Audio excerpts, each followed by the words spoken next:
Are you excited about the holidays coming up, or are you dreading all the extra things that happen during the holidays?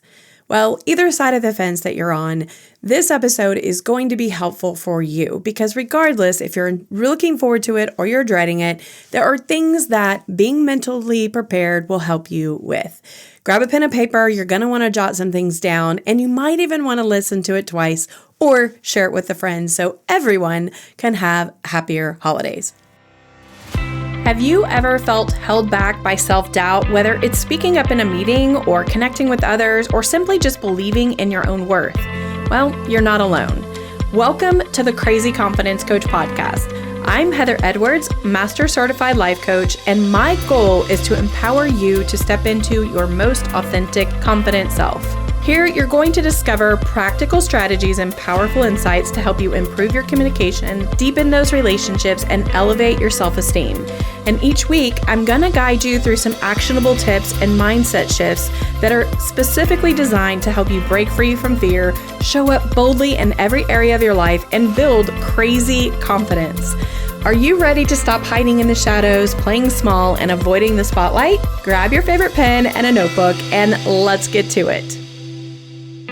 I don't know about you, but I actually really love the holiday season. I love the Thanksgiving food and the family and extra gatherings with friends and family, and I especially like the traditions that happen during the holidays.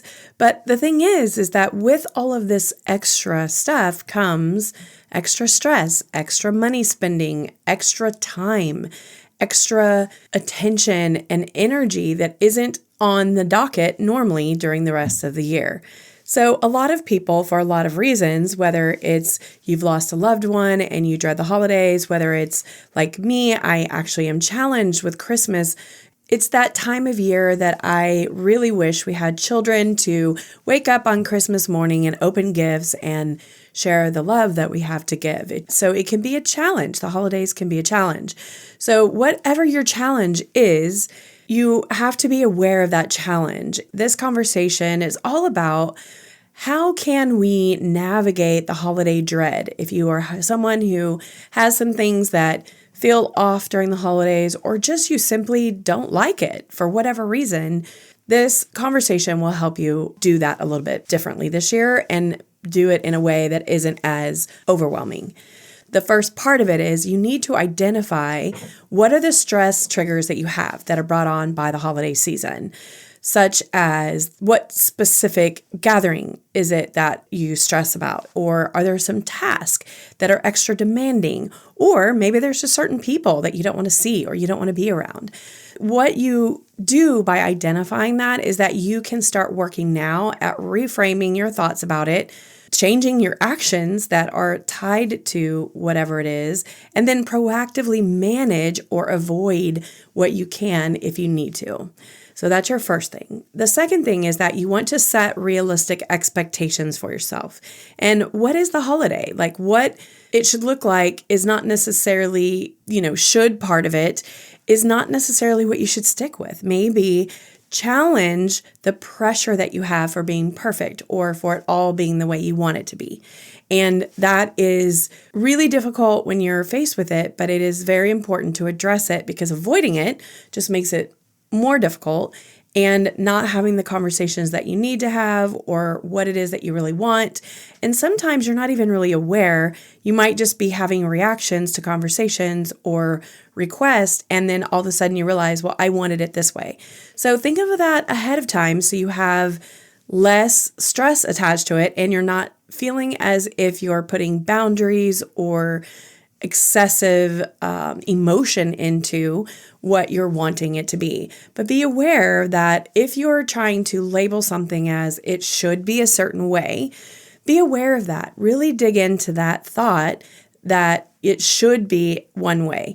It should be is kind of trapping you into what other possibilities could be. So I know that's hard to do because I am right there with you, but it is very important to recategorize the shoulds to what could be. Then I want you to also give yourself permission to say no. If there are activities or events that are overwhelming you or they're just too much on your calendar, Prioritize your mental health, prioritize your physical health, and prioritize your family, your needs. And although it is the time to give and share and include everyone, give yourself permission to say no when that no needs to happen. What happens when we don't say no and we say yes anyway, we build resentment and then we build shame around, well, I should have done it this way, or they should have done it this way, or they shouldn't ask, or they couldn't, why did they do that? And all of that shame and blame and frustration could be solved by saying no. And then the second part is when you say no, work on not feeling guilty for that. That is something that I have a hard time with. When I say no or I pull out of something that is for my mental health or for my family or for other reasons, I have a really difficult time with not feeling guilty because I want to be that helper. I want to be able to give to all the people that need the help. But sometimes we have to start with ourselves, or actually all the times. If you are traveling on an airplane, they tell you, put your mask on first. You can't help anyone else until you put your mask on. So it's the same premise. Say no to what you feel overwhelmed by or things that aren't necessarily a priority for you. But what that requires is knowing what your priorities are. Start there. Make sure you have your priorities in line and then say no to what doesn't fit that. The next thing is planning your schedule ahead of time and carve out periods of downtime and then self-care. That looks different to everyone, right? Sometimes self-care looks like a bubble bath. Sometimes self-care looks like going with a friend to have coffee and talking about the holidays. I mean, it's what it looks like for you. Choose activities that help you do a recharge zone or have a recharge zone, and then you can be more present when you're in other areas that are not your favorite. So things like reading, walking, journaling, maybe meditating, doing what will fill your cup will help you pour out of your cup when you are in situations that aren't ideal or are less favorable for you. The next thing is just practicing mindfulness, just breathing more, making sure that you're spending time in gratitude and not focusing on complaining about all the things.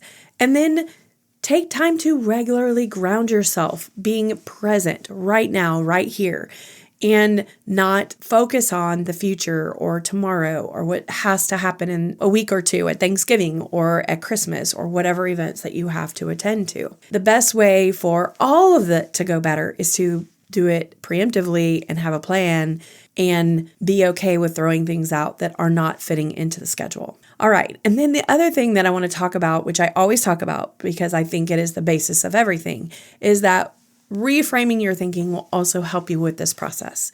Ways to reframe your thinking are shifting the I have to's to I get to. For example, I have to go to dinner tonight for my Christmas party. Well, you may or may not have to attend that. If you have a family event or something else, you might just say, I'm not able to attend this year. Or you can say, I get to do this.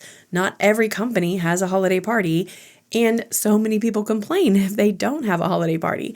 So think of it differently this year. Think about how are you thinking about it that is creating more stress or more angst about it. Spend time in the abundance of it or in the positive part of it and see how that shifts how you're feeling about it. Then the next thing that is really hard for some of us, I've got my hands raised, you can't see me, but I'm the girl, accepting imperfection. I love to make parties pretty and fun and decorate and cookies and homemade this and homemade that.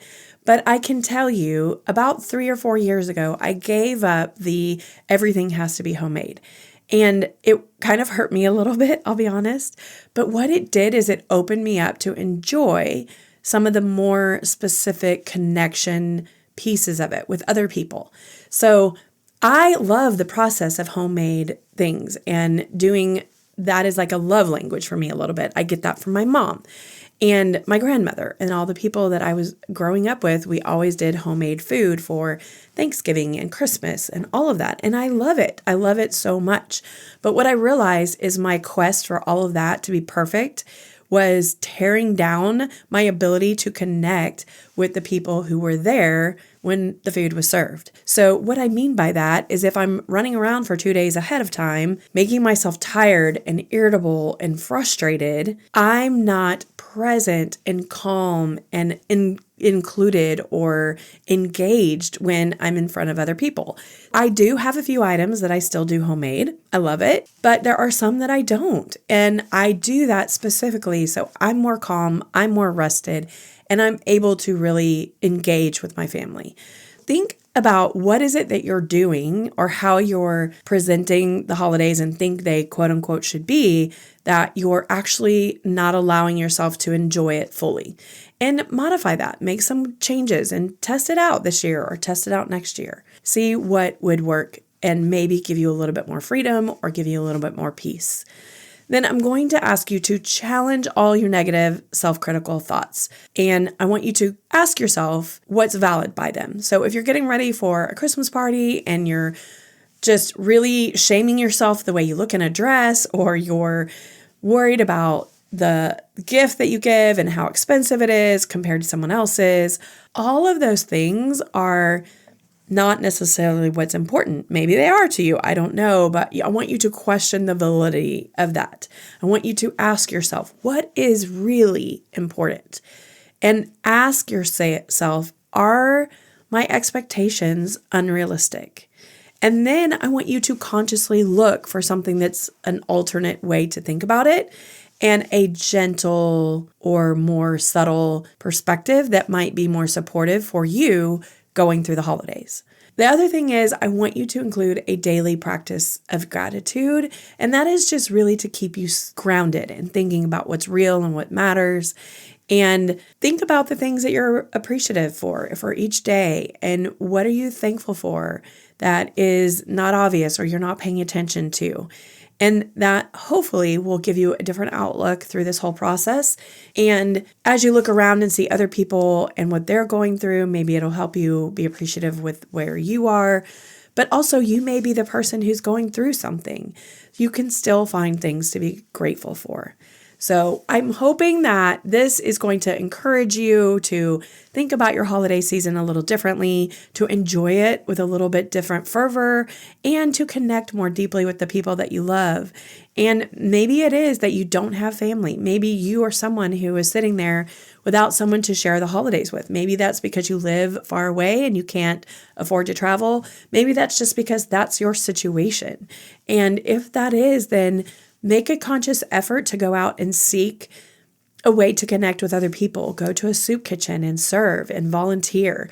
Find other people who are willing to let you enjoy their holiday with them. I would encourage you to open your arms and your eyes and your senses and your thoughts to when people are inviting or not inviting, however that goes.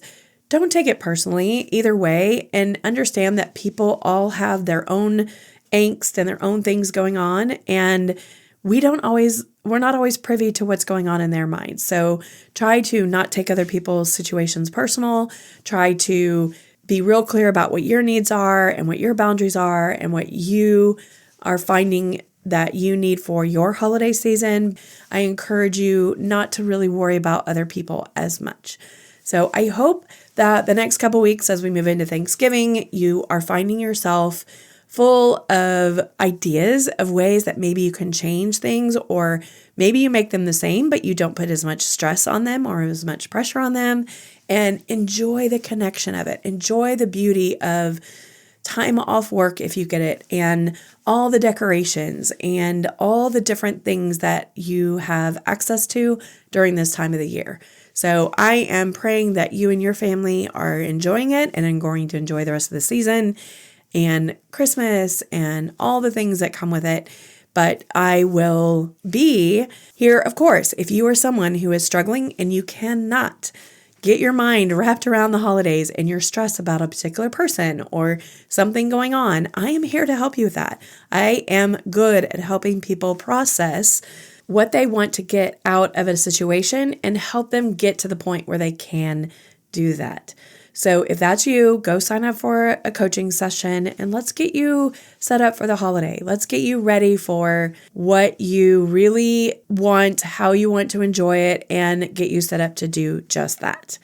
I hope you have a great week, and I'll talk to you soon. Thank you so much for hanging out with me today. It has been a blast. I would love for you to do me a huge favor and either go leave a rating or a review. And if you really love the podcast or you've learned anything at all, please pass it on to a friend or a family member that might enjoy the podcast as well. That's how I grow, and that's how I'm able to continue bringing you content. If you are interested in coaching, just go to thecrazyconfidencecoach.com. You can sign up for a free discovery call there. Thank you so much for being here. I hope to see you next Tuesday so we can build our crazy confidence together. Love you big.